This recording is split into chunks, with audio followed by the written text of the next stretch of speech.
Good morning. Welcome back. This morning I want to talk about survival air rifle selection. So, why do I want to pick the rifle that I want to pick? Why don't I want to pick other rifles? And it's pretty simple. So, you have to look at your use case and your requirements. Okay, my requirements are that I, I want to be able to eat and feed my family. And I want a tool that will do that, no matter what.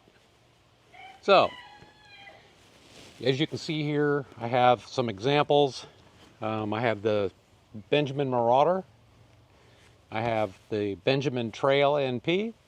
I have the Gammo Magnum. And I have my Beeman R9.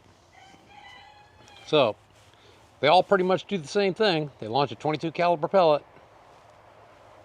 So what makes one better than the other? Well, it really goes down to use. So, let's see. First requirement, it has to be self-contained. This is an extremely accurate rifle, this Marauder, but it is a PCP. You have to have a pump or a compressor or a tank to fill it. That's not always going to be available. If I'm out in the woods and the hunt goes longer than I expected or some other weird thing happens, it's not going to work. So it has to be self-contained. This guy's out quickly, at least for this. It has purposes. It's a fine weapon. Okay, so that takes us to these. Okay, right here is the Benjamin Trail NP. I've taken a lot of game with this. It's accurate, fairly accurate. It shoots a variety of ammunition well. The ammunition for it is easy to find. It's easy to cock. Let's see.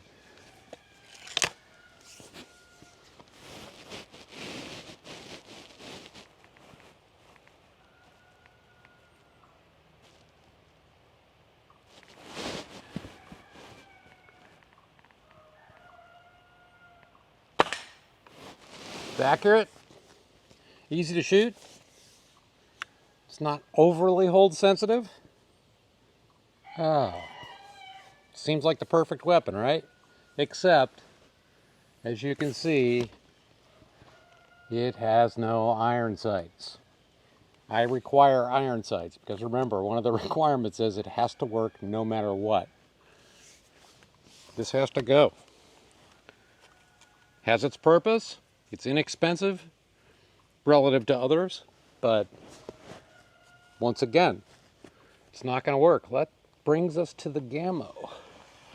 So we have a Gammo Magnum here. I've had this for several years. As you can see, it does not have a scope, but it does have a pretty decent set of iron sights. It's light. It's also accurate. Let's see. Not so easy to cock. And it is a mag. So let's see, what could possibly be wrong with this?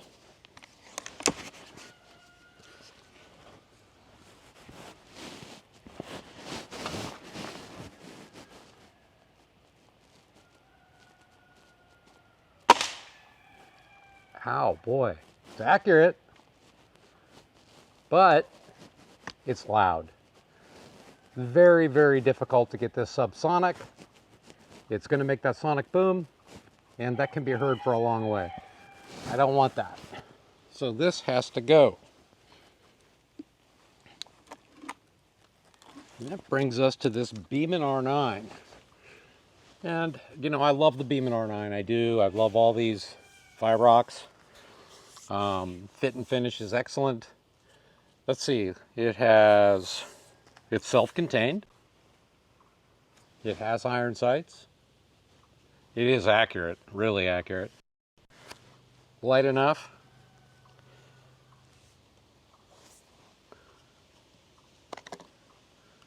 And let's see how it sounds.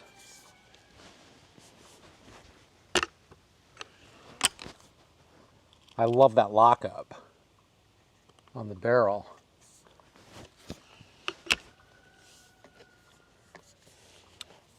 let's...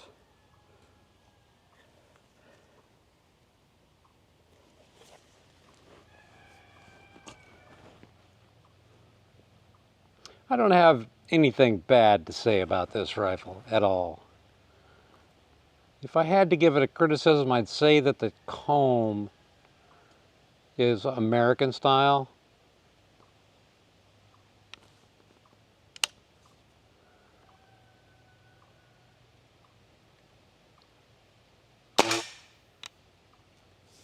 Not too loud, not supersonic, and that was with a light pellet.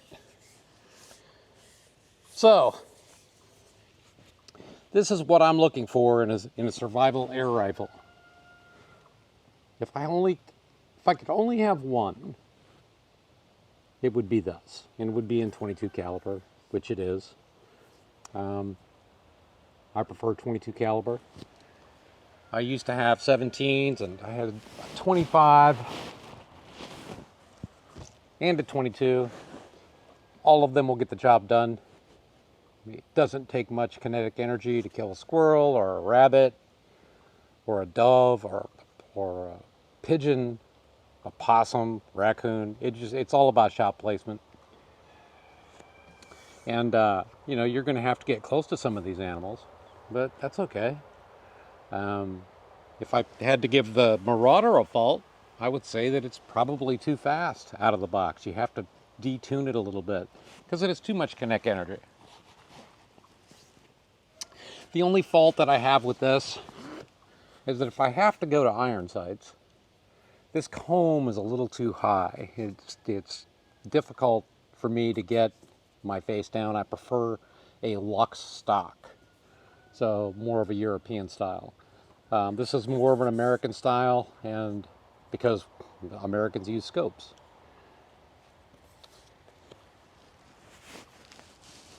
These also have to be easy to maintain.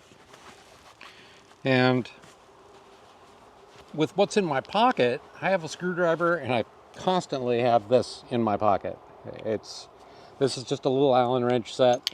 This has all the Allen wrenches that I need to adjust the optics, remove the optics if I have to.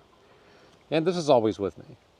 And I usually have well, I shouldn't say usually, I always have a multi-tool for a screwdriver. Because these action screws are going to need to be tightened on occasion. It's just the way it happens. We're vibrating this thing. Now I use Loctite.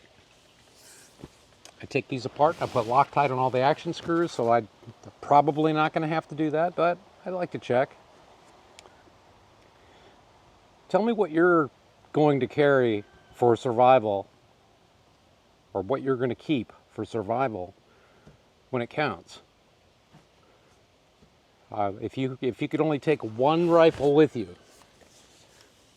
and let's assume that you've chosen an air rifle for your survival tool, what are you going to use to feed your family? Well, the grocery store is not available. And that's going to be it for today. Thanks a lot, and like and subscribe, and we'll see you next time.